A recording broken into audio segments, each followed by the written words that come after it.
वंदनीय भारतीय समाज, आप सभी के समक्ष मेरे लिए भी आज्ञा हुई तो आज्ञा करना।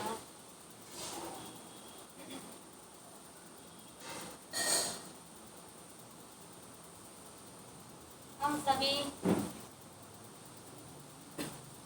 बहुत देर से और सुंदर सुंदर विचार श्रवण कर रहे थे। भक्ति पर, कर्मों पर, वाणी पर बड़े अच्छे अच्छे विचार श्रवण कर रहे थे। अब बचा ही कुछ नहीं है, इसमें सब कुछ आ गया है, सिर्फ हमें अपने जीवन में लाना है। यहाँ पर सदगुरु कबीर साहिब ने भक्ति पर, प्रेम पर, अनेक विषयों पर सुंदर सुंदर अच्छे अच्छे ढंग से हर सूत्र को कहा है। आइए, अभी हम भक्ति पर विचार कर रहे थे।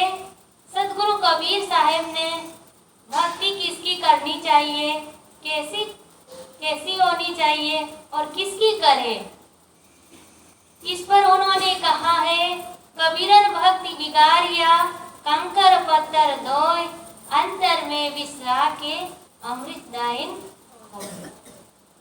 संत सम्राट सदगुरु कबीर साहिब ने भक्ति के माध्यम से यहाँ पर कहा है कि लोग कंकर पत्थर आदि को तह पहुंचकर भक्ति का स्वरूप को ही नष्ट कर दिया, भक्ति के स्वरूप को नष्ट कर दिया और अपने अंदर में, अपने मन, अपने अंदर में जड़ अध्यास का, अपने अंदर में जड़ अध्यास का विष रख लिया और विसरो विचार अमृत को नष्ट कर दिया। सदगुरु कबीर साहिब कहते हैं कि लोग भक्ति करते हैं, अनेक प्रकार की भक्ति करते हैं। बार देवी देवता ईश्वर आदि की भक्ति करते हैं, रात रात भर जागरण करते हैं और जागते हैं, नाचते कूदते हैं, अनेक प्रकार की भक्ति करते हैं। लेकिन सदगुरु कहते हैं कि भक्ति देह हिलाए भक्ति नहीं होई।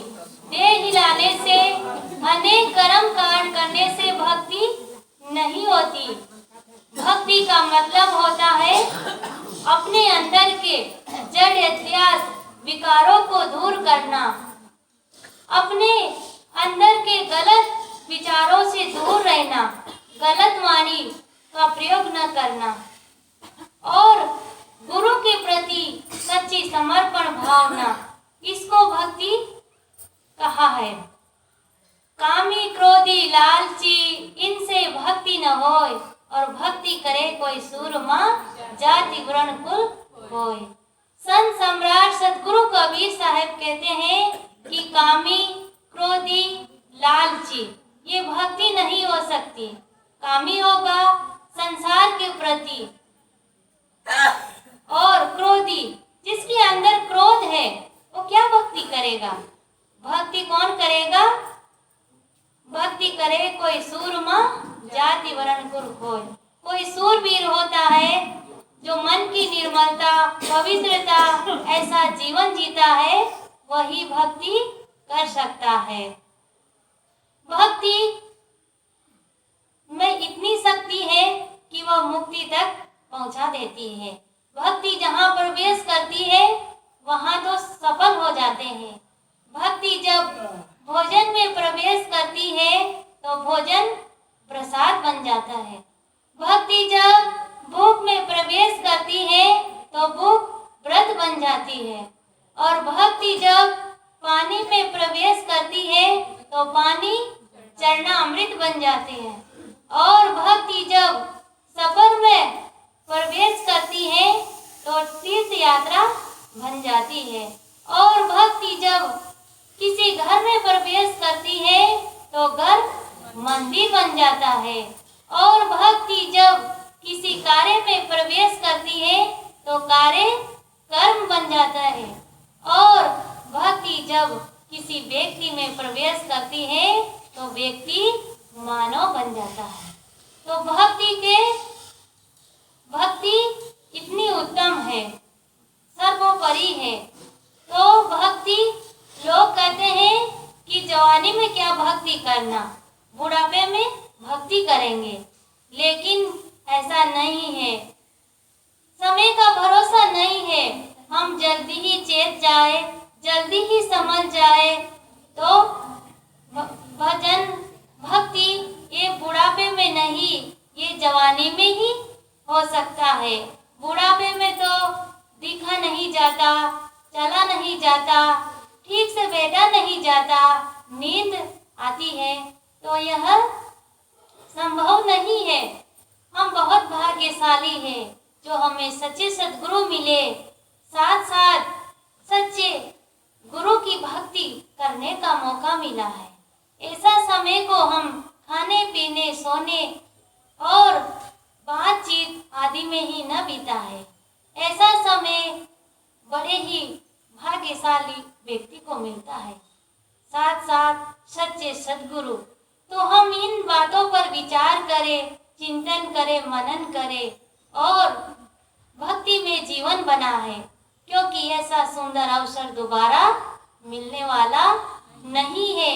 अपने अंदर लौटो और अपने अंदर में जो भरा है काम, क्रोध, लोभ, मोह, अहंकार आदि, इससे छोड़कर अपने अंदर लौटेंगे, तब हमें किसी चीज की न भय होगा, न चिंता होगी, न किसी से राग होगा, न द्वेष होगा।